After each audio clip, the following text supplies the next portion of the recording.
दोस्तों नमस्कार, मैं ताराचंद सैनी एडवोकेट कानून से समाधान यूट्यूब चैनल पर आपका स्वागत करता हूं।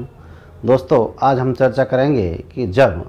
कोई पिता किसी एक पुत्र को कोई संपत्ति देना नहीं चाहता या कोई पुत्र या पुत्री पिता के जीवन काल में संपत्ति का बंटवारा कराना चाहता है, तो क्या ऐसा पुत्र या पुत्री पिता के जीवन काल में बंटवारा करा सकता है और क्या एक पिता किसी एक पुत्र को संपत्ति दे सकता है और अन्य पुत्र या पुत्रियों को संपत्ति से वंचित कर सकता है। तो दोस्तों यदि मेरे चैनल पर आप नए जुड़े हैं और आपने अभी तक मेरा चैनल सब्सक्राइब नहीं किया है और आप लीगल टॉपिक्स में इंटरेस्टेड हैं तो प्लीज़ चैनल को सब्सक्राइब कर दें और बेल आइकन को प्रेस कर दें, जिससे मेरी आने वाली वीडियो का नोटिफिकेशन आपको समय पर मिलता रहे। दोस्तों आजकल पारिवारिक मामलों में संपत्ति का विवाद इतना ज़्यादा हो गया है कि कई बार पिता अपने एक पुत्र को संपत्ति दे देता है और अन्य पुत्र और पुत्रियों को संपत्ति से वंचित कर देता है, या कोई पुत्र पिता के जीवन काल में ही संपत्ति का बंटवारा करना चाहता है। तो दोस्तों यदि ऐसी परिस्थिति उत्पन्न हो जाए तो एक पुत्र पिता के जीवन काल में ही ऐसी संपत्ति का बंटवारे का दावा ला सकता है, कोर्ट में क्लेम कर सकता है। इसको समझने से पहले हमको ये जानना पड़ेगा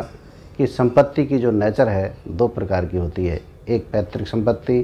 जो दादा परदादा से प्राप्त होती है, दूसरी वह संपत्ति होती है जो सेल्फ एक्वायर यानी स्व अर्जित संपत्ति, जिसे व्यक्ति जीवन काल में स्वयं पैदा कर बनाता है। तो दोस्तों पैतृक संपत्ति का जहाँ तक सवाल है, ऐसी संपत्ति में हिंदू उत्तराधिकार अधिनियम के तहत मेहताक्षरा शाखा में यह वर्णित किया गया है कि यदि किसी हिंदू व्यक्ति के कोई संतान उत्पन्न होती है तो पैदा होते ही उस संतान के ऐसी संपत्ति में अधिकार उत्पन्न हो जाते हैं और इन अधिकारों के आधार पर कोई पुत्र या पुत्री पिता के जीवन काल में ही ऐसी पैतृक संपत्ति के विभाजन के लिए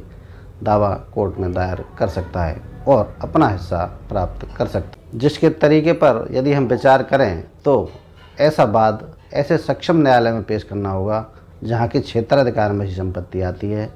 उसके लिए रेवेन्यू कोर्ट्स या सिविल कोर्ट्स में सूट दायर किया जा सकता है। जहाँ तक पिता के द्वारा किसी एक पुत्र या पुत्री को अधिक संपत्ति या संपूर्ण संपत्ति देने का सवाल है, यदि पैतृक संपत्ति में पिता द्वारा ऐसा किया जाता है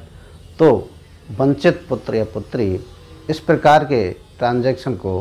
कोर्ट में क्लेम कर निरस्त करा सकते हैं। तो दोस्तों यदि संपत्ति पैतृक है तो कोई भी संतान पिता के जीवन काल में ही सक्षम न्यायालय में दावा दायर करके अपना हिस्सा अलग प्राप्त कर सकता है और संपत्ति का विभाजन करा सकता है। तो दोस्तों यह जानकारी आपके लिए उपयोगी साबित होगी। यदि मेरा वीडियो अच्छा लगा हो तो प्लीज़ लाइक करें, शेयर करें। धन्यवाद।